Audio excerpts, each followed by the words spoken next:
back, another tragic example of soft-on-crime policies in America. Police arresting a 19-year-old gunman who went on a several-hour rampage in Memphis, killing 4 people and injuring 3, all while streaming the sick act on Facebook. And surprise, surprise, the perp, no stranger to law enforcement. Court records show a slew of charges in 2020. He was sentenced to 3 years in prison, but released after serving just 11 months in jail. And even the Democratic mayor thinks the lax sentence is to blame. Listen. If Mr. Kelly served his full 3-year sentence, he would still be in prison today, and 4 of our fellow citizens would still be alive. So the charge he was in for, Judge, it was an attempted murder charge, wasn't it? Yeah, and they reduced it to an aggravated assault. The sentence was 3 years. He came out after 11 months. But you see, Tennessee just 3 months ago passed a truth in sentencing law. And I found this out when I was first a judge. I would sentence someone to X number of years, and then they'd be eligible for parole. I'd get the request for parole as DA, and I remember saying, I just sentenced that guy. There is not only no truth in sentencing in most states in this country, there is a benefit given for good time, whatever the hell that means. Like if you don't stab or shiv your neighbor, then you've entitled a good time. But in addition to that, if you'll notice an attempted murder down to an aggravated assault, they're taking plea bargains like crazy because they don't want to try cases.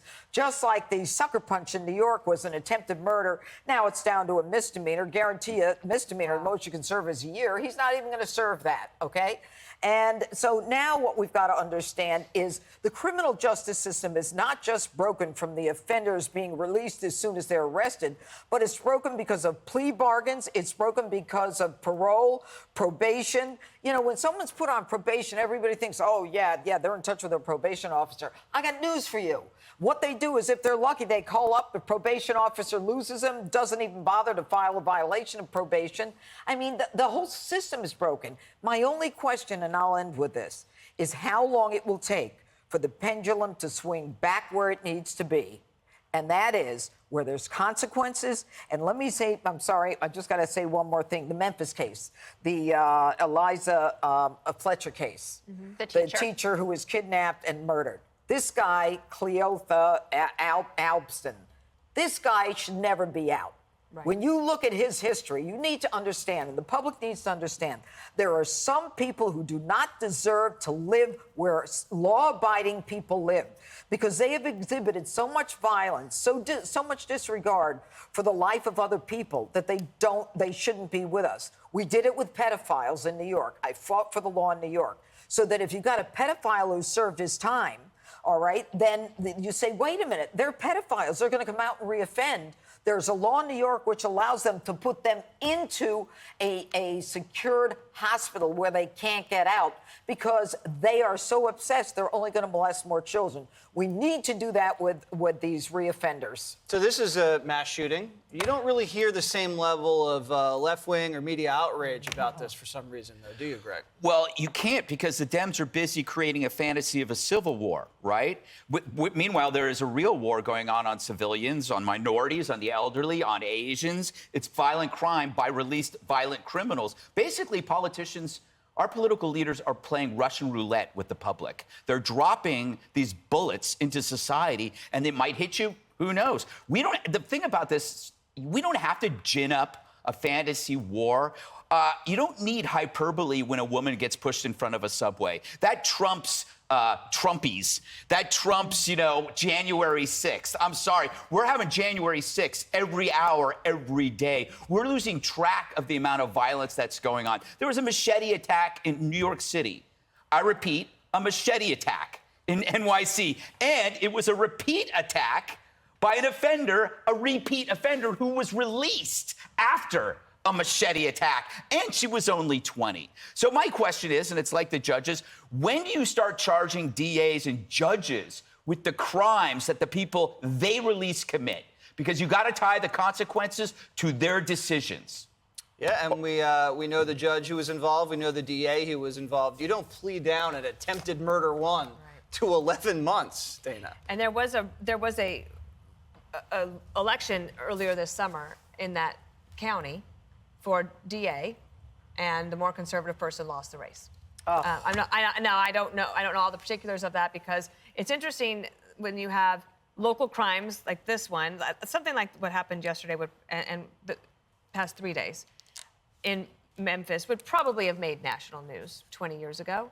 But now it's so front and center, and you sort of forget, what is it like if you're actually living in Memphis? Yeah. Harold Ford Jr. is from Memphis, and I was talking to him a little bit last night after all of this news broke, and he said, my city is broken, it is grieving, and it is gripped with violence. And I saw that one of the local news anchors, Clay Travis, reported she was nearly breaking down in tears discussing the city's violent crime wave. So I think that one of the things, if you take it back to the political policy process, the Republicans are about to come out with a new, for lack of a better word, contract with America. Yeah. That's September 19th. Kevin McCarthy is going to release that, and I read a little bit about it yesterday, and one of the first tenets of it is restoring national safety for law-abiding citizens, which I think should be absolutely job number one. It would be great if Republicans could join with Democrats and both be tough on crime. Absolutely. That was something that Mayor Mike Bloomberg was really famous for. He created the consortium of mayors, and that was one of the top topics that they spoke about. They talked about gun violence, and they talked about how to keep our cities safe. What's been interesting to track, and I've said this a few times over the last year, is where you see this dichotomy between what the DAs are saying and what mayors are saying, or what police chiefs are saying. And when they're getting internal pressure from people who are from the same party, I wonder if things are going to start to shift. And I do think that having this clear line between like what the Democratic mayor laid out there, this decision was made to let him out at 11 months.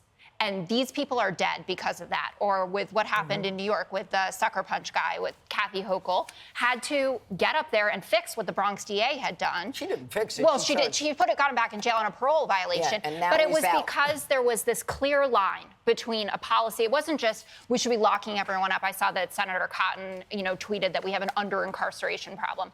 I don't think that people think that. Well, but they think that the wrong people.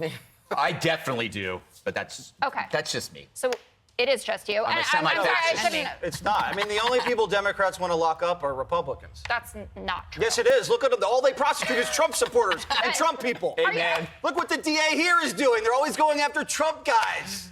Maybe if they stop going after Trump people, they could go after the real criminals. We have to leave it there, they said in my Yeah, ear, let's but leave it that is an absurd thing. Up next, Barack Obama making a big comeback just in time for midterm season. Hi, everyone. I'm Brian Kilmeade. I want you to do me a favor. I want you to click to subscribe to the Fox News YouTube page. This is the only way that I know for sure that you're not going to miss any great commentary, any great news bites, any great interviews coming your way on Fox. You can get it all here on YouTube. So subscribe right now.